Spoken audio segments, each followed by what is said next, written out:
Hello friends, I am Apriti. Welcome back to our channel plants space. October शुरू हो जाए तो समझ जाइए गुलाब का सीज़न शुरू हो गया है, क्योंकि गुलाब का जो मेन सीज़न होता है वो सर्दियां होती हैं और अक्टूबर से लेकर फरवरी तक का टाइम गुलाब के पौधे के लिए बेस्ट होता है। तो हमारे यहाँ पर काफ़ी अच्छी फ्लावरिंग हो रही थी, जो कि देसी गुलाब में भी काफ़ी अच्छी फ्लावरिंग है, हाइब्रिड में भी अच्छी फ्लावरिंग है।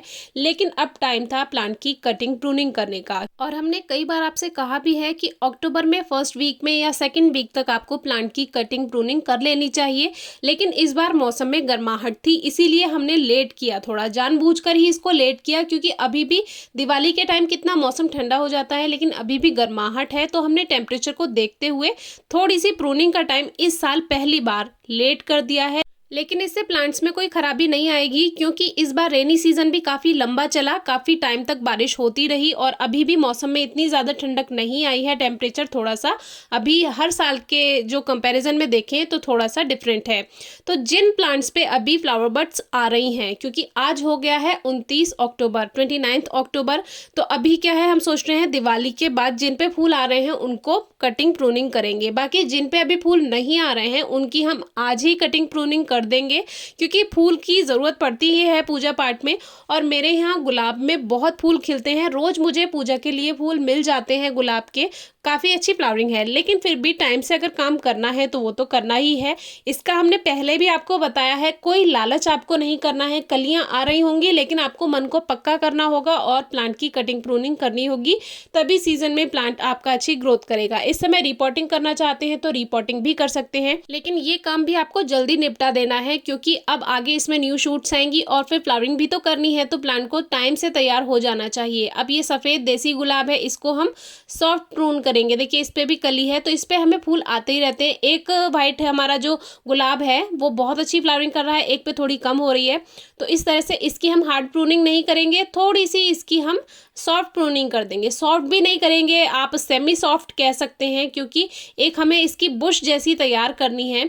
तो आप अपने अकॉर्डिंग कर सकते हैं, जैसे आपको गुलाब में सही लगता है शेप देना, उसके अकॉर्डिंग आप प्लांट की कटिंग कर सकते हैं। लेकिन करिए ज़रूर, क्योंकि प्रूनिंग से क्या होता है, न्यू शूट्स आती हैं और जो फ्लावरिंग होती है वो न्यू शूट्स पे ही होती है। आपने बहुत जगह पे देखा होगा, या फिर आप हमारी प्रीवियस वीडियोस में भी चेक कर सकते हैं।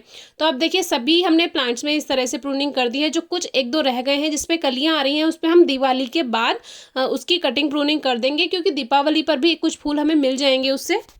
बाकी उसके बाद लालच नहीं करना है, प्लांट की कटिंग प्रूनिंग टाइम से हो जाएगी तो न्यू शूट्स आएंगी और ज़्यादा अच्छी फ्लावरिंग होगी। और अब प्रूनिंग कटिंग करने के बाद हम मिट्टी की गुड़ाई करके इसमें खाद मिलाएंगे। जितनी भी इस तरह की सूखी ब्रांचेज हैं उसको प्लांट से अलग कर दें, नहीं तो ये पूरे प्लांट को खत्म कर देगी, क्योंकि ये प्लांट की डायबैक कंडीशन होती है, जिसमें प्लांट ऊपर से नीचे की तरफ सूखना शुरू हो जाता है। तो इस बात का ध्यान रखना बहुत ज़रूरी है। और 60 to 70% गुलाब के पौधे इसीलिए खत्म होते हैं कि उसमें डायबैक प्रॉब्लम आ जाती है, प्लांट ऊपर से नीचे की तरफ सूखना शुरू हो जाता है। तो जब ऐसा लगे कि कोई ब्राउन टहनी हो रही है उसको कट कर दें। देखिए न्यू शूट्स भी आ रही हैं, ऐसी बात नहीं है कि न्यू शूट्स नहीं है, क्योंकि ग्रोइंग सीजन शुरू हो गया है तो न्यू शूट्स भी आ गई हैं। तो आप इनको रहने भी दे सकते हैं, क्योंकि एक दो ब्रांचेस को हमने रहने दिया है। और ये काम आप जल्दी से जल्दी कर लीजिए, कटिंग प्रूनिंग कीजिए, मिट्टी की गुड़ाई कीजिए, उसमें खाद दीजिए। खाद के लिए आप गोबर की खाद, वर्मी कंपोस्ट या सरसों की खली भी ले सकते हैं। अभी कुछ दिन पहले सरसों की खली पर एक वीडियो हमने शेयर किया, आप चेक कर सकते हैं। और ये नीम का पौधा ग्रो हो गया है गुलाब के गमले में। अब इसको भी हम देखेंगे किस तरह से अलग करेंगे, क्योंकि अब तो ग्रोइंग सीजन ऑफ हो गया है, ग्रोथ नहीं होगी अगर हम इसको शिफ्ट करते हैं तो वो देखते हैं हम इसको कब ट्रांसप्लांट करते हैं। बाकी अभी जो है दोनों एक ही में ग्रोथ कर रहे हैं, और ये काम आपको कभी नहीं करना है। प्लांट शेयरिंग से प्लांट खराब होते हैं, लेकिन क्या करें, टाइम से इसको नहीं निकाला तो अब वो उसी में ही ग्रोथ कर गया।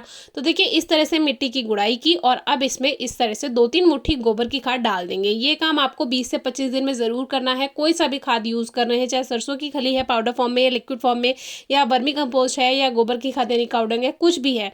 ये जो गुलाब के पौधे होते हैं, बोगनवेलिया होते हैं, बेला होता है, ये हैवी फीडर होता है, इसको ज़्यादा खाद की ज़रूरत होती है। 20 से 25 दिन में खाद ज़रूर दें अगर अच्छी फ्लावरिंग चाहिए। और खाद देने से पहले पानी नहीं देना है, पहले मिट्टी को सूखा रखें, फिर मिट्टी की गुड़ाई करके खाद मिलाएं, उसके बाद वाटरिंग करेंगे तो खाद अपना असर अच्छे से कर पाएगा। और इस तरह से हमने सभी गमलों में पानी दे दिया। पानी आप अच्छे से दे दीजिए, जिससे जो खाद है वो अपना काम करना शुरू कर दे। बाकी इस तरह से आप कटिंग प्रूनिंग कर सकते हैं। कोई क्वेरी हो तो ज़रूर पूछेगा। और कुछ शूट्स हमने रहने दिए हैं, देखिए इसमें कली थी, इसको रहने दिया। अब लगेगा कि इसको फूल आने के बाद कट करना है तो इसको कट कर देंगे, फिर वहीं से ही न्यू शूट्स आ जाएंगी। गुलाब के पौधे की कटिंग प्रूनिंग करनी है, रिपोर्टिंग करनी हैं या गुलाब को कटिंग से ग्रो करना है या नर्सरी से नए गुलाब के पौधे लाने हैं। अक्टूबर से फरवरी तक का समय बिल्कुल अच्छा होता है। अगर प्लांट डिस्टर्ब हो भी जाता है, उसकी रूट डिस्टर्ब हो भी जाती हैं, तो प्लांट पे कोई इफेक्ट नहीं पड़ता, वो जल्दी ही ग्रोथ कर जाता है। एक बात का ध्यान रखें, नया पौधा लगा रहे हैं या प्लांट रिपोर्ट कर रहे हैं, 2-3 दिन उसको छाया में रखें, उसके बाद ही धूप में शिफ्ट करें। फिर भी अगर कोई क्वेरी है, क्वेश्चन है तो पूछिएगा। Thank you.